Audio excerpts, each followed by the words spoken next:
ایک بادشاہ نے اپنی سلطنت میں یہ اعلان کیا کہ کل جو شخص بھی میرے سامنے آ کر بڑا جھوٹ بولے گا میں اسے بہت قیمتی انعام عطا کروں گا۔ بادشاہ کا یہ اعلان سن کر سب خوش ہو گئے، کیونکہ جھوٹ بولنا کسی کے لیے بھی کوئی بڑی بات نہ تھی، یہ کام ہر ایک بآسانی کر سکتا تھا۔ خیر دوسرے دن بادشاہ اپنے تخت پر بیٹھا، بادشاہ کے دربار میں لوگوں کی کثیر تعداد موجود تھی۔ بادشاہ نے کہا کہ جھوٹ بولنے کا سلسلہ شروع کیا جائے۔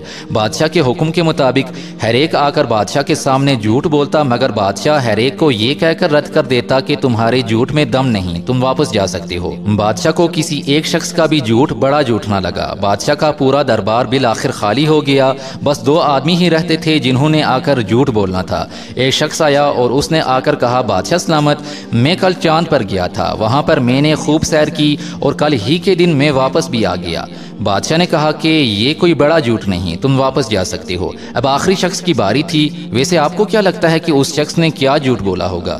چلیے میں ہی آپ کو بتا دیتا ہوں۔ وہ شخص آیا اور بادشاہ سے کہنے لگا، بادشاہ سلامت، کل آپ کا اعلان سننے کے بعد میں اپنے گھر جا رہا تھا، میں ایک جگہ سے گزرا، میں نے دیکھا کہ 7 یا 8 عورتیں چپ چاپ بیٹھی ہوئی تھیں۔ بادشاہ اپنے تخت سے اٹھا اور کہا، یہ سب سے بڑا جھوٹ ہے، کیونکہ یہ ہو ہی نہیں سکتا کہ عورتیں موجود ہوں اور وہ ایک دوسرے سے باتیں نہ کریں۔ یہ لو، یہ قیمتی انعام تمہارا ہوا۔ خیر یہ تو تھی ایک کہانی۔ عورتوں کی طرح مرد حضرات بھی جب کہیں پر جمع ہو جاتے ہیں تو یہ ممکن ہی نہیں کہ وہ کسی کی برائی نہ کریں۔ جب تک ہم کسی کی غیبت نہیں کریں گے تب تک تو ہماری گفتگو ختم ہی نہیں ہوتی۔ غیبت ایک کبیرہ گناہ ہے۔ اللہ پاک قرآن حکیم کے اندر یہ فرماتا ہے، وَيْلٌ لِّكُلِّ ہُمَزَةٍ لُمَزَةٍ، ہر طعنہ دینے والے اور غیبت کرنے والے کی خرابی ہے۔ اللہ اکبر۔